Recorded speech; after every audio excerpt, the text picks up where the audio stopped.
नमस्कार। कक्षा 8 के लेसन सूक्ष्म जीव मित्र एवं शत्रु, इसमें हम मित्रवत सूक्ष्म जीवों के बारे में जान चुके हैं। आज हम बात करने वाले हैं हानिकारक सूक्ष्म जीवों के बारे में। कुछ सूक्ष्म जीव भोजन, श्वास, पेयजल या कायिक संपर्क के द्वारा हमारे शरीर में पहुंच जाते हैं और विभिन्न रोगों का कारण बनते हैं। ये रोग कारक सूक्ष्म जीव कहलाते हैं।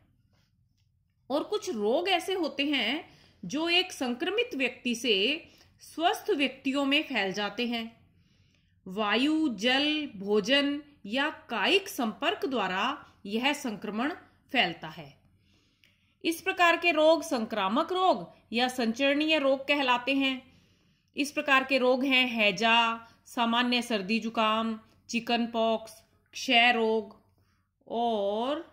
और आप बताइए, कोरोना। जुकाम जैसा रोग एक व्यक्ति से दूसरे व्यक्ति में कैसे फैलता है? जब जुकाम से पीड़ित कोई व्यक्ति छींकता है तो छींक के साथ नाक से श्लेष्मा की सूक्ष्म बूंदें पर्यावरण में फैल जाती हैं, जिससे हजारों रोग कारक वायरस भी हवा में तैरने लगते हैं। आसपास उपस्थित व्यक्ति जब इस हवा में श्वास लेते हैं तो ये वायरस उनके शरीर में पहुंच जाते हैं और अपना असर दिखाना शुरू करते हैं और वह व्यक्ति भी आछी करने लग जाता है। इससे बचने के उपाय काफी आसान हैं। यदि छींकने वाला व्यक्ति अपने नाक और मुंह पर रुमाल रख ले तो वह वायरस को हवा में नहीं छोड़ेगा और बाकी लोग बीमार नहीं होंगे। साथ ही हम संक्रमित व्यक्ति से पर्याप्त दूरी बनाकर रखें। साथ ही हम संतुलित भोजन के साथ आंवले जैसी प्रतिरक्षा को मजबूत करने वाली चीजों का सेवन करें। यदि हमारा प्रतिरक्षा तंत्र यानी हमारी इम्यूनिटी मजबूत होगी तो ये वायरस हमारे शरीर में पहुंचकर भी हमारा कुछ नहीं बिगाड़ पाएंगे।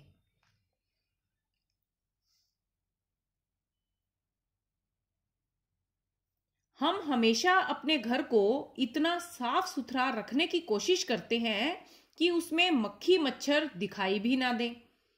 क्या मक्खी व मच्छर रोग कारक हैं? असल में ये रोग के वाहक होते हैं। मक्खी जब कूड़े कचरे, सड़े गले पदार्थों पर या जंतु अपशिष्टों पर बैठती है तो रोगाणु उसके शरीर से चिपक जाते हैं।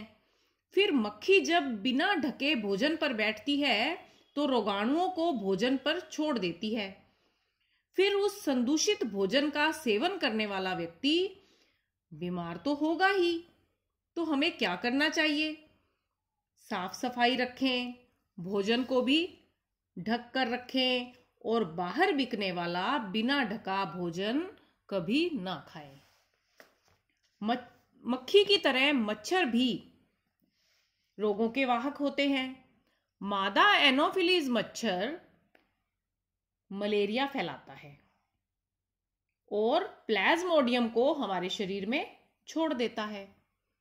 यानी जो मादा एनोफिलीज मच्छर है वो मलेरिया रोग का वाहक है और मलेरिया रोग का कारण है प्लाज्मोडियम, जो एक प्रोटोजोआ है। जब मच्छर हमारा खून चूसता है तो प्लाज्मोडियम को हमारे शरीर में छोड़ देता है और उससे मलेरिया हो जाता है। इसी प्रकार मादा एडीज मच्छर, एडीज इजिप्टियाई, यह डेंगू रोग का वहन करती है और डेंगू रोग एक वायरस के कारण होता है। एडीज मच्छर को टाइगर मच्छर भी कहते हैं क्योंकि इसका शरीर काली सफेद पट्टियों के रूप में दिखता है। कई बार मलेरिया और डेंगू खूब फैलते हैं। हमें क्या करना चाहिए कि हम इसे फैलने से रोक सकें? घर पर, विद्यालय में, छतों पर कहीं भी पानी को जमा ना होने दें क्योंकि मच्छर पानी में ही पैदा होते हैं। कूलर के पानी की भी नियमित रूप से सफाई करें। सोते समय मच्छरदानी का प्रयोग करें और मच्छर प्रतिकर्षक क्रीम या अगरबत्ती आदि का इस्तेमाल करें। हमने जाना मलेरिया रोग प्रोटोजोआ सूक्ष्मजीव प्लाज्मोडियम के कारण होता है और डेंगू रोग वायरस के कारण होता है। इसके अलावा कुछ और रोग हैं जो सूक्ष्मजीवों के कारण होते हैं। इनके बारे में हम अगले पार्ट में चर्चा करेंगे। आज के लिए इतना ही। धन्यवाद।